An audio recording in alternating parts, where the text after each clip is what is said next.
Hey everybody, welcome back to Let's Talk. My name is John, and today we're going to be talking about the 1997 film Austin Powers International Man of Mystery and its brand new 4K Blu-ray that just came out. But before we get into that 4K Blu-ray review, I always like to give a quick film review, and today is no different. So if you don't want to know anything about the film Austin Powers, please skip ahead to that 4K Blu-ray review right now. So Austin Powers International Man of Mystery came out in 1997. It is directed by Jay Roach. It was written by Mike Myers. He got the idea for this film in the early 1990s. In fact, they were actually planning on making Wayne's World 3 when he got the idea to make this film. He kind of had this idea already, but they got this film moving in motion. You know, Wayne's World was a huge franchise in the early 1990s for Mike Myers. Both of the first two films were pretty successful. People loved them. I loved the first two Wayne's World movies. I would love a Wayne's World 3. But if that meant sacrificing Austin Powers, I don't think I could do it, because when this movie first came out, first of all, I was way too young to be seeing this movie, this and The Spy Who Shagged Me.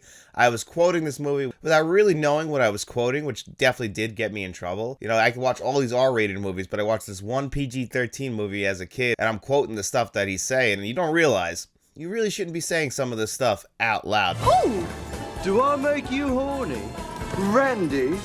Do I make you horny, baby? But Mike Myers doesn't just play Austin Powers. He also plays his arch nemesis, Dr. Evil, in this film. You know, a lot of what Eddie Murphy was doing at the time, playing multiple characters. He would double down on this with The Spy Who Shagged Me. But Austin Powers, he's a satire of the James Bond character. He's a spoof of that character. Mainly the 1960s James Bond films and the Sean Connery era of James Bond films. You can pick out plenty of stuff that they pulled right from those movies, including random tasks. That's right out of Goldfinger. But there's plenty more in this movie that you can clearly see is taking clothes that people are wearing, things that happen in this movie. Even the movie itself tonally feels like it's just a satire of those James Bond movies. But it's not just James Bond, it's just 1960s British culture, and it has a great idea. What if in the 1960s, this guy who's on top of the world, you know, this is another little poke at James Bond, how James Bond never changes his name in any of the early movies. You know, everybody's just like, oh yeah, I'm James Bond, and no one's like, huh, that name isn't familiar. In this movie, right at the beginning, Austin Powers is dancing in the street. He's the most swinging guy in Britain, but he's supposed to be a spy, so that doesn't really make much sense. But again, it's a satire. So when Dr. Evil freezes himself for about 30 years, Austin Powers, being the kind of guy he is, he loves Britain and he's a great spy, he decides he's going to freeze himself too. And then 30 years later, in 1997, Dr. Evil comes back in the big boy ship, and we got to defreeze Austin Powers. And from that point on, you know, we get a fish out of water movie for Austin. He doesn't know what the world's been like for 30 years. He's got to come to terms with it. Actually, a great sequence in this movie is him like looking at everything that's happened over the 30 years. You know, he has the Reebok pump blast in his face, which is hysterical. Could that happen? I feel like that was very over exaggerated. And the one thing he can't move past is like all this stuff that's happened, the collapse of the Berlin Wall. He's like, yeah, and Liberace was gay. I didn't see that one coming. Women loved him. That's a really funny joke that they pop in here. This movie has so many funny quotable jokes. This is definitely the best film, in my opinion, out of the three Austin Powers movies. Given I like all three films in the franchise.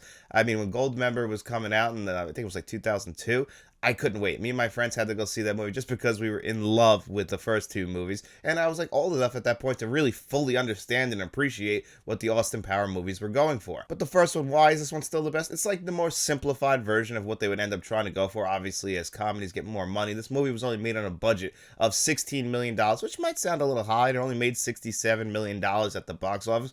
But this was a blockbuster film. Everyone saw this movie when it finally came to physical media in the late 1990s. And really, that's what got the sequel greenlit, because that movie ended up making way more money than this one, and really it's just because of how good this movie did at home. And it's actually really funny. At this point, Austin Powers is considered one of the greatest comedies of all time, rightfully so. This is a movie that I've been quoting my entire life. Help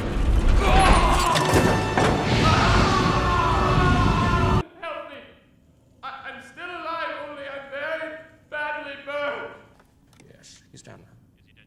No, not dead. Burnt. Badly.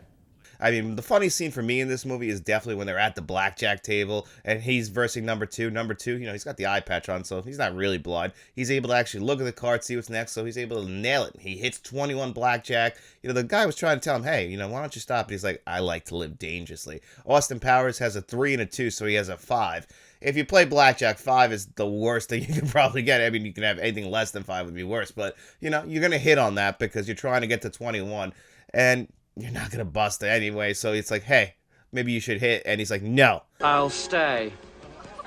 I suggest you hit, sir. I also like to live dangerously.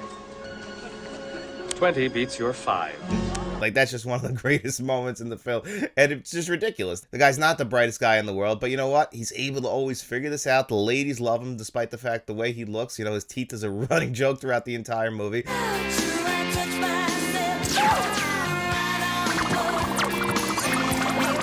Basil exposition. He's always there to deliver exposition. That's a very funny joke that definitely went over my head as a child. It's just one of those movies where it's very layered. It gets funnier and funnier each time you watch it. You pick out the little jokes. Dr. Evil's monologue about his childhood is absolutely hysterical. He would make outrageous claims like he invented the question mark.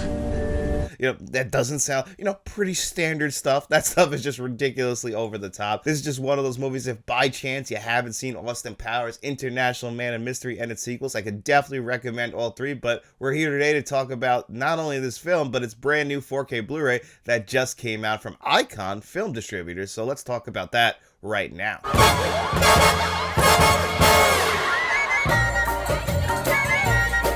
And here it is, Austin Powers on 4K Blu-ray, courtesy of Icon Film Distributors. So this only came out in the UK. This did not have a United States release. I actually had this previous triple pack, which I really don't like triple packs, especially like this. I always felt like the Austin Powers franchise deserved more because, again, I really love this franchise, and 4K Blu-rays, you know, the comedy genre is kind of one of those genres that gets shafted by the physical media market, especially upgrading the 4K Blu-ray. Given every once in a while we'll get them. Also, you know, American Pie came out this year from 88 Films, also across the pond in the UK, that we didn't get over here in the United States.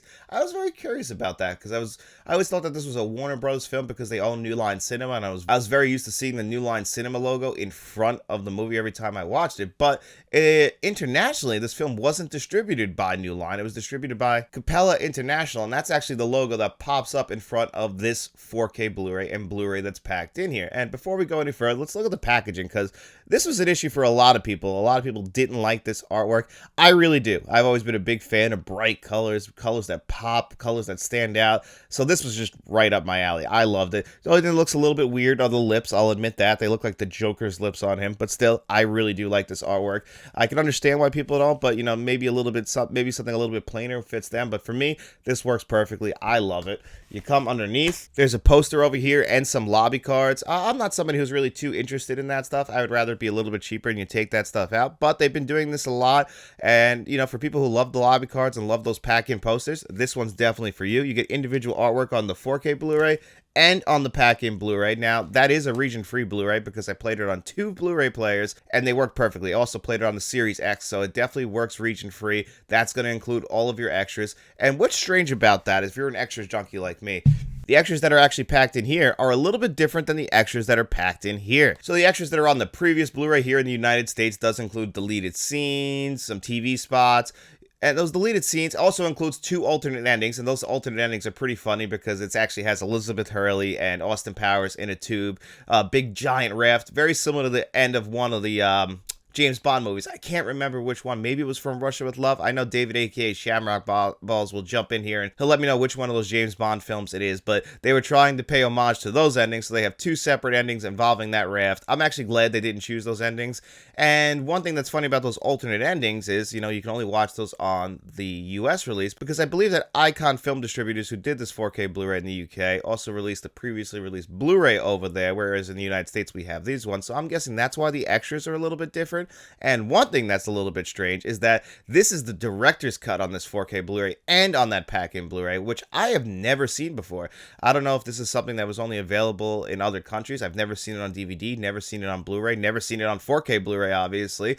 And I was not expecting that. And it's on the 4K Blu-ray and on the Blu-ray. The theatrical version is not available on that version. Now, is this something that you guys are used to over in the UK? I think it's about 4 minutes long. It puts in, I believe, 3 more scenes, which I was able to see those scenes in the deleted scenes featurettes in the previously released Blu-ray, but I was not able to see him on that one. So it's a little bit strange. The deleted scenes aren't actually packed in there. You actually see most of them, not all of them, on that new version. I don't know if it's new for you guys, but it was definitely new for me. I have never seen this version of the film, and to be honest with you guys, I didn't really enjoy them packing in those 3 extra scenes. I don't think they really add anything to the movie. In fact, you're just kind of waiting for the scene to finish. It's a good idea. What they're really trying to do is show you that basically some of Dr. Evil's henchmen, what they do outside of work, how they have families and they're just regular guys, and how, you know, at one point they're going to a bachelor party for the guy who gets crushed by the, what is that, a Zamboni, and like all his buddies, including Rob Lowe, are waiting for him. And it's funny, in the other deleted scene, it also includes Christian Slater, so you have Rob Lowe and Christian Slater in deleted scenes.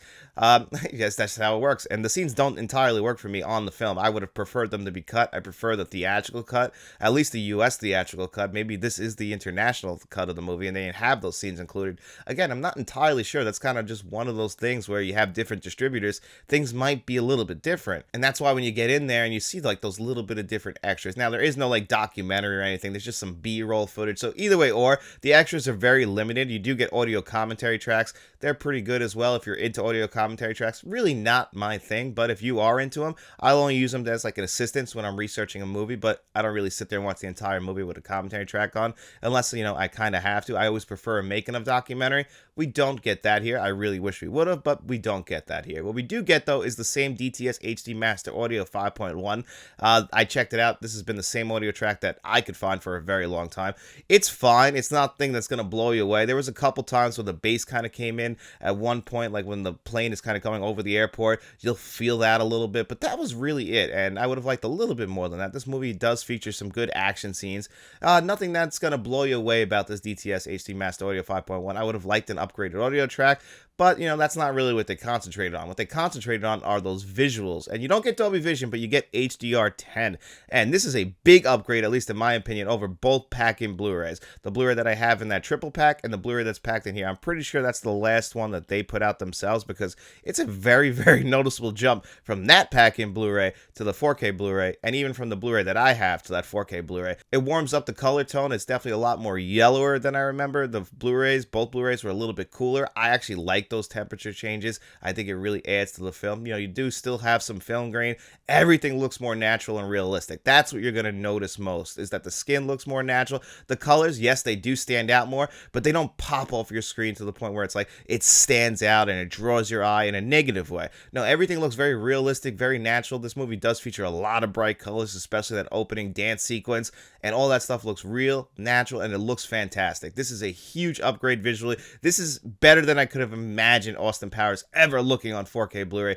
Honestly, it really is one of the better looking visual upgrades I have seen, and I expected it to be, as long as they put the time in, because these are very old scans that I've seen. This movie has never looked better than it does right now, and I've seen this on every single format you can imagine, except in theaters. So maybe this looks as close as it did in theaters, but the first time I saw Austin Powers, and the way I saw it for a very long time, was on VHS, so we are definitely getting spoiled with this 4K Blu-ray. I could see people being a little bit disappointed that you don't get an upgrade in the audio, and maybe you don't enjoy this director's cut version. I personally don't enjoy this version of the movie. It just kind of feels like one of those things like with Friday or Dumb and Dumber, where you're forced to watch the director's cut because you don't have the theatrical cut on here, which I would prefer. But again, those 3 scenes, I think it only adds up to 4 minutes. It won't take you out of the movie, but if you've seen this movie as many times as I have, you'll definitely notice those scenes. But I'm curious, for my UK viewers out there, have you guys always had those scenes included? Is that your regular theatrical cut? I'm really not sure. I'm trying to figure this out. Let me know in the comments section. But overall, I am pretty happy with this release, as a huge fan of Austin Powers, International Man of Mystery. So I was definitely glad to pick this up. I always wanted to have this movie in its own packaging, get it out of that triple pack. I like the artwork in here. I would have obviously liked those deleted scenes to be cut out of the film and just give me the theatrical cut. I'm glad that we do get some extras on here. The menu system is not something I usually bring up, but they're a lot of fun as well. Either way, or I really am happy with this release. It's priced a little bit too high, and obviously I had to import it, but still, as a huge fan of this movie, I'm glad I got it. It's not something I could say you have to run out and get it, but if you can get this at a pretty good price and you're a big fan of this movie and you live in the United States, so you can import it, or if you live in the UK, I could definitely recommend it. And if I was going to give this 4K Blu-ray a score of 1 to 10, I would give Austin Powers, International Man of Mystery, a pretty damn solid 8 out of 10. Definitely worth your time and money, just at, you know, a little bit lower price. And guys, don't adjust your video or anything like that. I did change my clothes. I lost the end of the video, so this is the end of the video. I hope you guys enjoyed my review of Austin Powers International Man of Mystery on 4K Blu-ray. And if you did, don't forget to hit the like button, hit that subscribe button, share this video if you could. We also have channel memberships, so if you want to become a friend of the channel, a producer for the channel like John Doe Juggalo and Jason Martin, or if you want to become a director for the channel like Frank from Frank's Media Reviews and Mr. Smelly Potato, you can look for all that information in the description below. But if you got no money to throw away, guys, don't worry about it at all. We just really hope you enjoyed the video. And if you did, get out in those streets, tell your friends about us, and then we'll be seeing you around.